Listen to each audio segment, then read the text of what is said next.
Benoît Bourdin, directeur adjoint Village Baïsé à Paris. Donc je travaille de ma chambre. Donc j'ai réussi à m'isoler un peu dans cet espace de l'appartement et je me suis installé sur ce tout petit bureau, donc mon tiny desk à moi, que je referme le soir, qui est tout fin, tout petit, et qui me permet néanmoins d'être isolé dans la maison, parce que dans la maison il y a aussi les enfants et ma femme, et donc c'est pas si simple. Donc la priorité, ça a été de tout de suite de regarder comment je pouvais accompagner les startups que j'accompagne.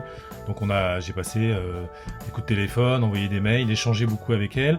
Et c'est vrai que sa première difficulté a été pour ces entreprises et pour nous tous, de bien comprendre toutes les aides qui allaient être mises en place par le gouvernement et par les régions et par les autres institutions pour pouvoir aider les startups pendant la crise. Et donc j'ai passé beaucoup de temps à participer à des calls, à des meetings avec la BPI, avec les régions, avec d'autres structures pour bien comprendre et bien encercler l'ensemble des aides dont allait pouvoir disposer l'ensemble de nos startups.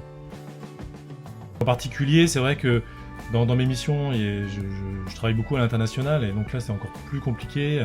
Normalement on reçoit beaucoup de startups, de structures d'accompagnement, de grands groupes étrangers et ces échanges-là sont arrêtés aujourd'hui, on commence à les reprendre, mais c'est assez dur de plus parler anglais en fait.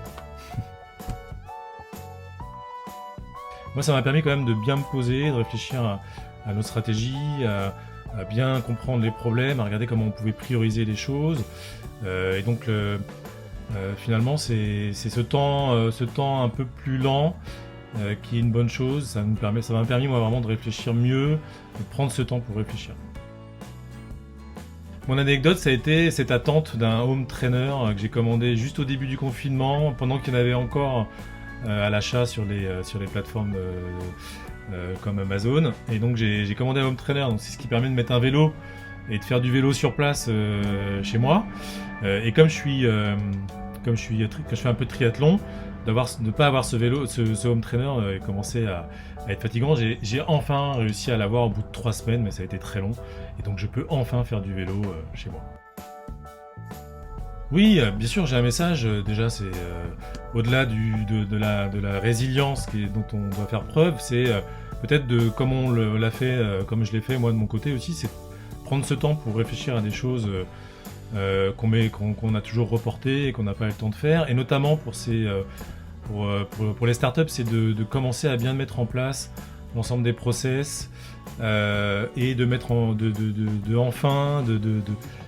de construire les outils de pilotage de l'entreprise pour pouvoir finalement avoir une bonne maîtrise de l'entreprise et d'être en mesure, dès que le confinement et dès que la reprise sera là, d'être en mesure de bien scaler son business et de développer comme il le faut par la suite. Alors mon petit truc pour tenir, c'est l'heure de ping-pong que j'ai la chance de pouvoir faire avec mes enfants, mes 2 enfants. Donc on fait des tournois de ping-pong journaliers, quotidiens. Et ça, c'est le petit moment de respiration avec les enfants, le jeu, la rigolade avec la table de ping-pong dehors. Et ça, c'est vraiment sympa.